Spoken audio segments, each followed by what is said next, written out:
Hello everybody. So in this video I'm going to be talking about a couple things, but I thought I'd start out with a new activity that I might implement into my videos. I have here the tarot cards and I'm going to be reading them for you.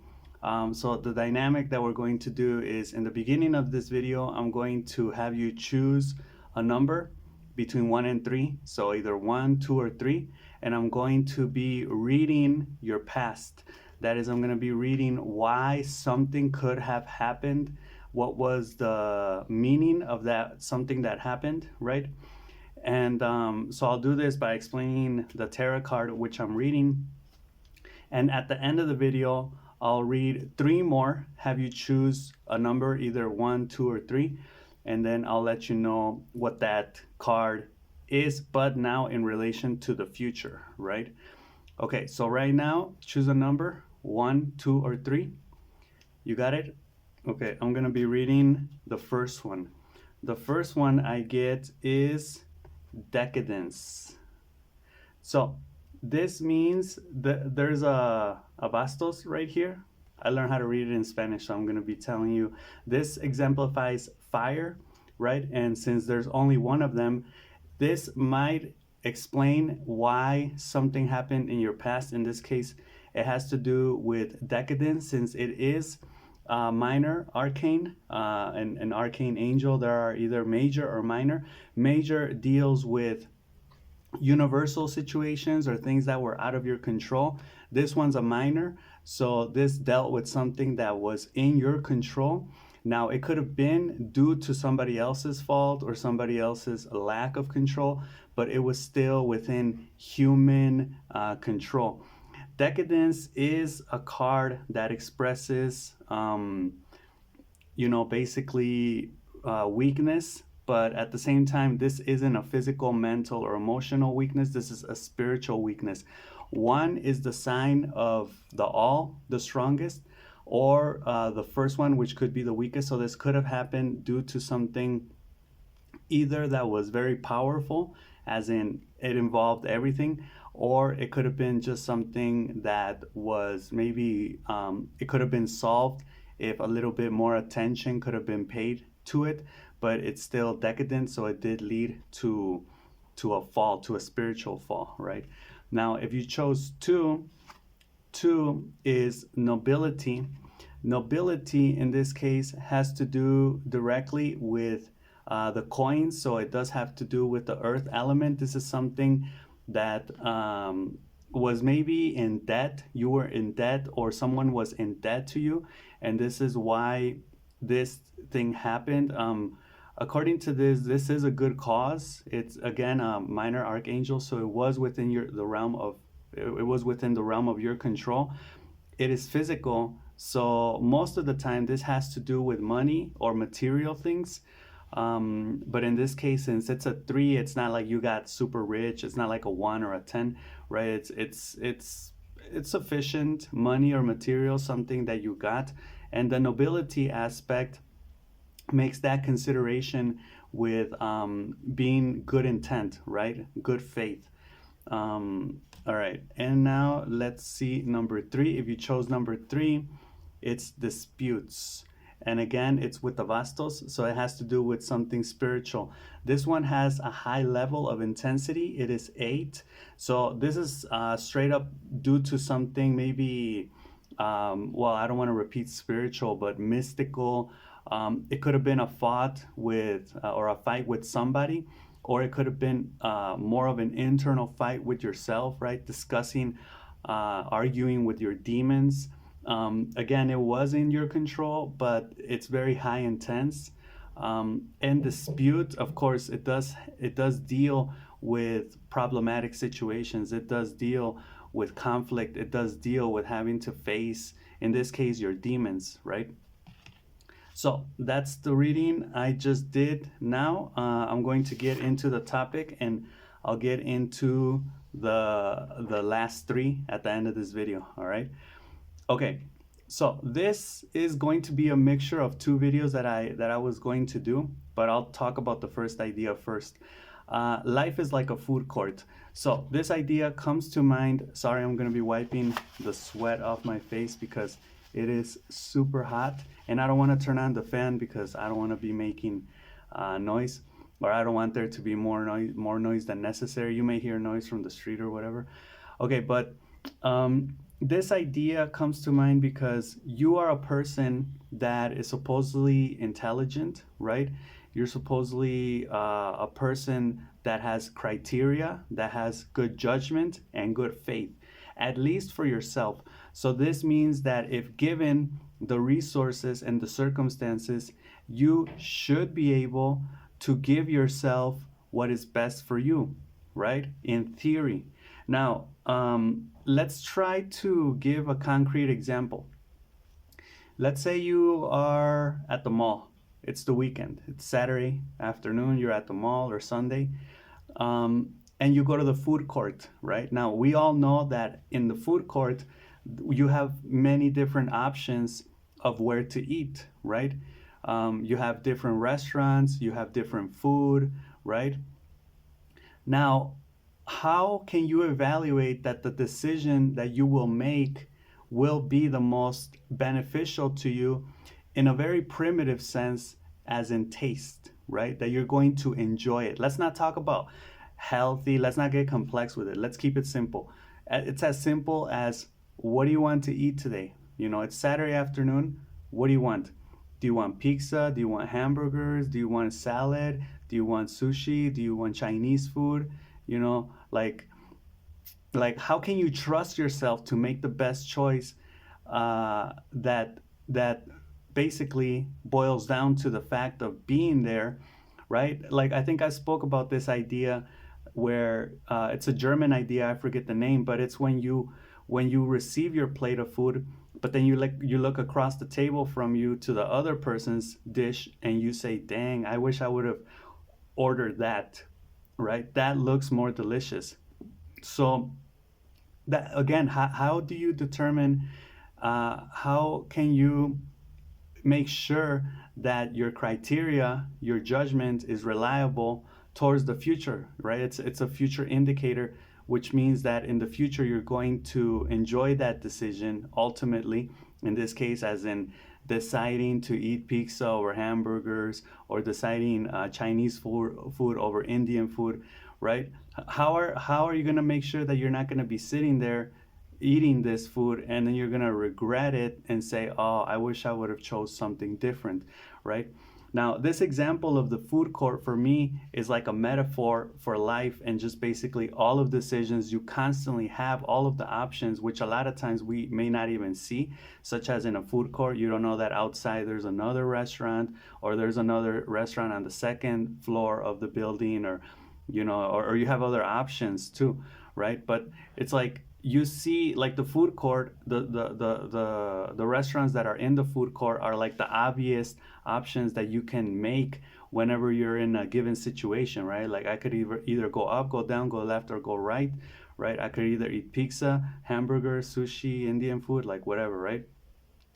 But again, if we take as a basic knowledge that you are intelligent and you know what's best for you, then why does regret even exist, right? That's kind of like the option. So, will you enjoy and make the best possible choice, or is there room for regret, right? Why does regret exist under the circumstances, under the given circumstances, or theoretically speaking, that you are in charge of your own decision, right? It's not like you lack money. Let's say hypothetically you have money to eat wherever you want, right? How can you make the best choice, right? And it's like the choice paradox, right? Where you have so many choices, then you don't know what to do. Well, that's kind of different, but it made me think about that. So, how much of what you do is without your conscious control, right? Now, this idea comes to mind because I was meditating earlier today, and while I was meditating, I had my eyes closed, and then just out of nowhere, I opened my eyes and look up, right? And I was like, "Whoa, why did I just do that?" There was no explanation, right? And my question is, how many things do you do that in your life? How much of the things that you do in your life do you do them without thinking, without knowing why you're doing them. It could be scary. I mean, that's a clear example because I could give you just the theory without giving you my example, but I want to share that example, right? Like I was just sitting, eyes closed, meditating. I wasn't done, and then suddenly I just opened my eyes, and then I immediately closed them back again. But I was like, and I don't think I was thinking about anything in particular. I just kind of did it like that, and I didn't know why, but I wasn't in control consciously. So that is scary because there's an unconscious living in you that wants out. There are unconscious needs and impulses, so you got to give them basically what they need, right? To a certain extent. All right, and the other thing is, do you listen to yourself? This is a question that I thought was pretty interesting to ask. Like, how much of the time that you spend with yourself do you actually listen to yourself, right? And this is the initial, I think this is from Carl Jung, on how you actually start to interact and give yourself what you really need, right? Not so much what you expect yourself to need, but you actually listen to yourself, right? And for this, again, like I've just mentioned in my previous videos, you need reflection, you need self-reflection, you need to talk to yourself, you need to meditate. I was hearing this person say, in the morning, I have like an hour where I just do whatever I want, whatever I feel like doing. If I want to just sit there for 1 hour scrolling endlessly on social media, I do it. If the next day I want to read a book, I do it. If the next day I want to pray or meditate, I do it. Like, we have so many things we have to do in the day that I think it is important to give ourselves that time where we just listen to ourselves. It's like that video that I made on Imago, and ask yourself, to find yourself, you need to ask yourself, like, what do you want? And then listen to the natural answers that kind of come up into your conscious, right? Like maybe it's this, maybe, like, for example, you may ask me, how did you solve the problem of the food court, right? Where you were actually I wasn't really hungry, but I did think to myself, I was watching a movie and at the movie theater, and I said I want to go to the food court, but I don't know what I want, right? And I wasn't really hungry, but I just said, like, on impulse, from your unconscious right hemisphere mentality, just what do you want? First answer that comes to your mind, and I was just like, McDonald's, right? And then I was like, what do you want in McDonald's? I was just like, some type of dessert, right? Like an ice cream cone. And I ended up buying a milkshake, a vanilla milkshake, and it was delicious, and I think I made the right choice. Now you could say, well, maybe if you would have gotten something from Burger King, or maybe some Chinese food, or maybe some candy from the other store, you would have been happier. Yeah, maybe, I'll never know, because it depends also, like, on your mood, how you're feeling in that moment, what's going on, right? So you need to take all that into consideration, which is a lot. But at the same time, I think your unconscious has the answer. You just have to ask, and then, like, the first answer that you get is probably the right one. I would say 80 to 90% of the time, it's probably the right one. Go with your gut instinct, right? Which is what I talked about in that video where I mentioned Jordan Peterson. I kept watching more of that video, and it's really insightful on, the relationship between the left and the right hemisphere, and how the left hemisphere is more like controlling, but more often than not, it's wrong. I mean, the right hemisphere is also wrong, but we need to give the right hemisphere its credit where it's due, right? Which is, like, it basically takes in a lot of information, right? And if you ask it something, right, it will give you the answer. So I think that's important too. Okay, the other topic I wanted to get into were excesses. Now, this was pretty interesting because, again, I got this from the video that I'm watching on with Jordan Peterson, and yeah, just this got me thinking into some ideas or notions on excess. So first, we have to know there's an old saying, or there's a saying that says that everything in excess is bad, right? Even good stuff. Okay, so Jordan Peterson was talking with Dr. Gilchrist about this, and they were saying how, even freedom, if you have a lot of freedom, right, eventually, and they both agreed on this, it eventually leads to anarchism, right? So it's like no rules, no law, we can do whatever we want, kill each other, whatever. And then the response for that is totalitarianism, right? Or totalitarianism. I don't really know how to pronounce that correctly right now, but you get what I mean. That's the answer to fight anarchism. So both of those are excesses, therefore both of them are bad, right? So I was like, for example, I have a problem with the word respect currently, where people, whenever they fight, and I've talked about that in a video too, when people fight, they say, you need to respect, right? First of all, let's all show respect. And it's like, respect doesn't solve the problem, right?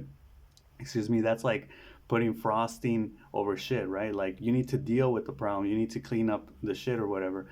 So, um, it's like, what would happen if there were too much respect, right? And what would be the negative consequence of that? What does too much respect look like, right? Where it could probably lead people to basically never say what they really want to say, right? And then the answer for that would be like, silencing people, or people just basically taking it out on others because they can't really communicate what they want to communicate, right? Because respect is kind of taken as a, be tolerant and shut up, you know yeah, like kind of like to not be offensive.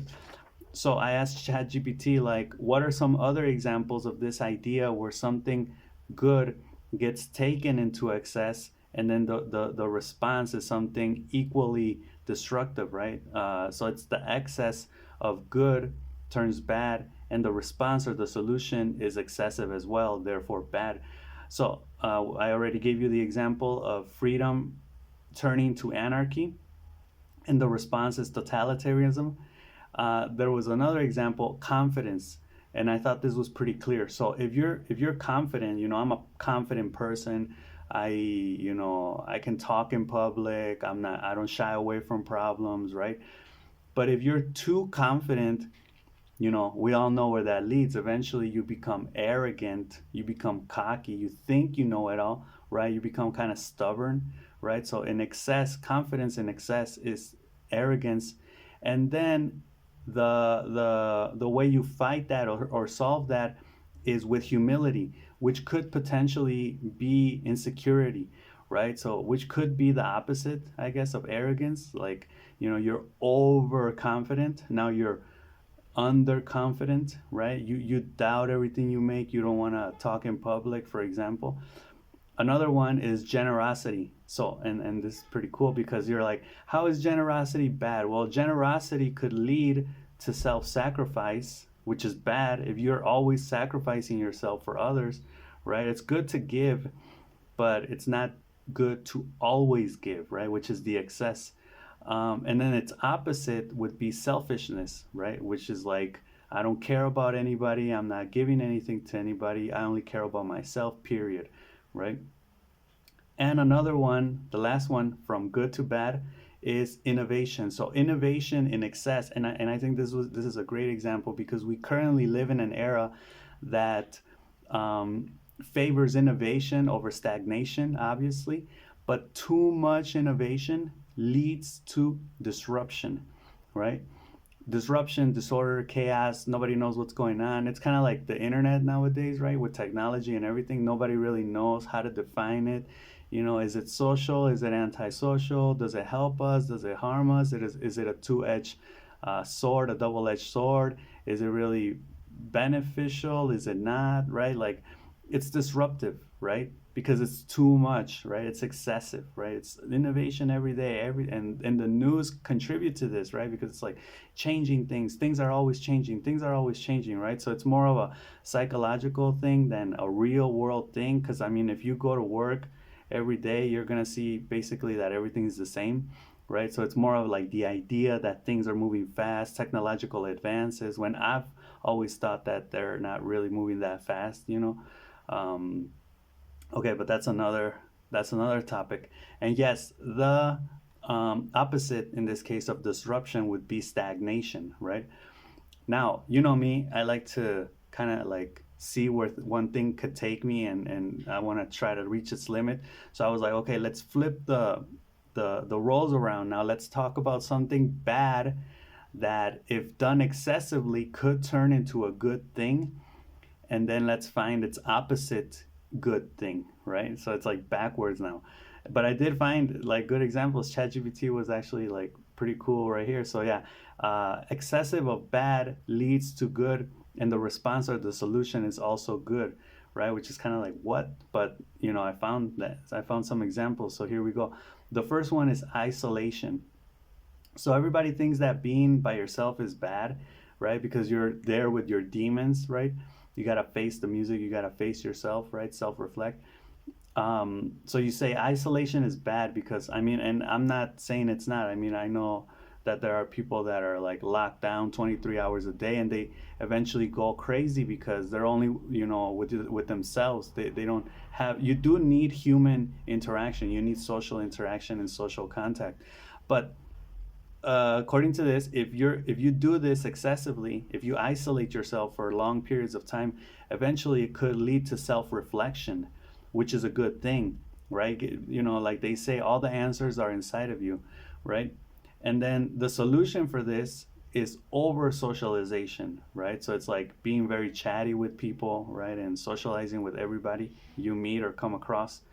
Now, another example is failure. So, failure, you could say, is bad, but if it's excessively done, it will eventually lead you to learn, right? Which is a good thing. You're learning, and its opposite here would be fear of risk, which is kind of like respecting risk, or knowing your limits, right? Knowing there are boundaries, knowing you can't, you know, um, do anything you want, right? And this is, I think, the idea of taking calculated risks, right? So you're a risky person, or you're a person that likes taking risks. You fail a lot. Eventually, you learn from that, and now you can continue taking risks, but based on what you have learned, right? You're gonna take those risks. So now they're calculated risk, and you will probably hit the bullseye, hit the target more often than not, right? Which is the objective of learning, and in this case, of failure. Another one, skepticism. So if you're a skeptical person, you're a glass half empty person. You always think, people are up to no good. You can't trust people. If that's taken to the extreme, it could lead you to critical thinking, which is a good thing, right? I mean, we're hearing this all the time from politicians and people on education. We need to develop critical thinking skills in our students, blah blah blah, right? So skepticism leads to critical thinking, right? Which is a good thing, because whenever you get presented with something, you can now think critically about it, right? And there is a difference between skepticism and critical thinking, right? But I think it's more of a moral difference, right? Where people would say, oh, being skeptical is not that good, but having critical thinking is super good, right? But it's like the difference between being stubborn and being persistent, right? It's just moral. The only differences are moral takes. At the end of the day, it's the same thing, right? It's just applied to different circumstances. Like people will say, you're a skeptic if everybody's on board, but you're not. You're not a team player. But you're a critical thinker if you were able to solve that problem nobody else could solve, right? So it's all about looking at things from, your own, or from a different perspective, you can kind of say, right? And the opposite of this, or the solution to this, would be naivety. Naivety. I'm not sure I'm pronouncing that right, but it's basically being naive, right? Where you believe anything, like a kid. Like if you tell a kid that there are, goblins living in some castle in the sky right above us, they'll believe you, right? And obviously that's the opposite, right? But this would be the solution, which could be, being innocent is a good thing once in a while, right? But we do know we live in a world where you gotta be focused and alert of what people are doing also, right? Here's another one. I got two more. Stress. Stress, people obviously say it's bad, but if you push stress to its limit, right, in excess, it will eventually lead to motivation. So this is like, I'm not saying it always works, but this could work with like type A personality people, where they're so stressed, they eventually, out of that, they get the motivation to make changes, right? Like radical changes. And its opposite would be complacency, which I think complacency is kind of like a negative, it has a negative meaning or a negative connotation. I think it's more like resting, right? Relaxing, like being able to kick back and enjoy your day, you know, your time, your free time off. Okay. And the last one is, I think it's kind of like a mixture of the skepticism and the stress, criticism. So excessive criticism eventually leads to, you got it, improvement, right? And if you improve yourself, that's a good thing. Now, its opposite would be unquestioning acceptance, which is just, again, like being naive and just taking everything at face value and not being critical about it, right? So I thought that was a pretty interesting exercise to do. Let me know what you guys think about it. And as promised, here is the second reading for your future. So I've always kind of used the tarot cards I've read them to people, but I've kind of used them as a way to kind of understand maybe a current problem that they have, like understand why it happened, how is it now, and how will it be in the future. And I could do like a video reading specifically. Um, but yeah, in this case, I'm going to do, and I think it's just a little fun exercise to do. I'm going to do a reading for the future, right? So again, think of a number, choose the number, either one, two, or three. And I'll be reading them right now. All right, so let's go with the first one. Number one is thought. I almost dropped it. So, el pensamiento, thought. So I don't think we had gotten cups until now. Cups represent the emotional aspect of things. This one has an intensity of 7. It is a minor arcane, so this means it is up to you. It's up to you emotionally. Now, this may mean that it's going to take a toll on you emotionally, kind of intense toll. You know, it's 7, so that is a pretty high number, and it's thought. So this ultimately leads to something that you've been thinking about that's on your mind, right? You have a problem, but the thing here is that it connects directly to the emotional, right? Now, thought we know is a cognitive process, is a mental process. So it's kind of like you need to fix your thoughts in order to fix your heart, right? And it is important because it is a 7. So I would seriously take this into consideration.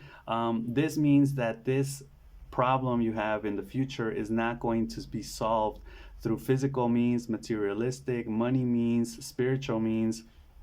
This is something that concerns your emotions, the heart, but it's going to be aided necessarily by the mind, right? Okay, let's go with number 2. Number 2 is fraud or deceit, and it is intensity 9. This is pretty high, so this is a pretty negative thing. I would say be careful. Uh, Maybe secure your finances if you chose to secure your material things.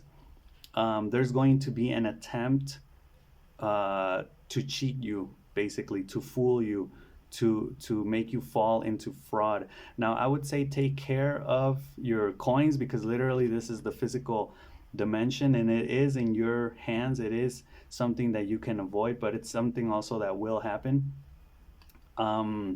This fraud, for example, makes me think of like social engineering attacks that we know are common, like phishing, or like people calling you and saying, "Hey, you just won a grand prize or something," and then just give me your credit card details and we'll transfer the money or whatever, and then yeah, you get tricked, you get robbed, basically. So there's fraud happening.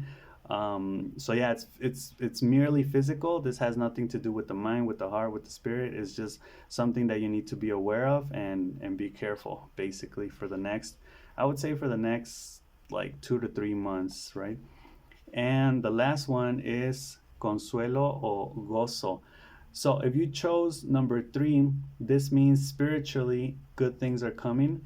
You're going to be feeling good in the next couple of months because this has to do with being comforted right, by people. And at the same time, when you're comforted, when you're heard, when you feel you're heard, and people basically have your back, you enjoy that. The intensity is not that much, so it's not going to be, it's three, it's not going to be something that you're going to be like ecstatic about, but it is spiritual. So whatever is spiritual is irrational, obviously, but it's something that will ultimately give you like that, like I guess it's those type of things where they say it's the little things that count, right? It's almost going to be unseeable, unknowable. You're not really gonna perceive it, but it's gonna be there, right? And in this case, I would just say, whenever when if you're in a situation where like you have a friend or you have a family member or a person that is very how can I say it? Like that's very emphatic, or that has a lot of empathy, kind of lean into that person more, just a little bit more, because that may be where this is, right? It may be someone that's going to come for you, that you can trust, right? And you're going to enjoy it, right? Like I said, it's not going to be, oh, like the best thing in the world, but it's a gift, right? Okay, so that's all I got for this video. Let me know what you guys thought of all this. I may implement this tarot reading card dynamic in some of my videos. Let me know, and I'll see you in the next one. All right, peace.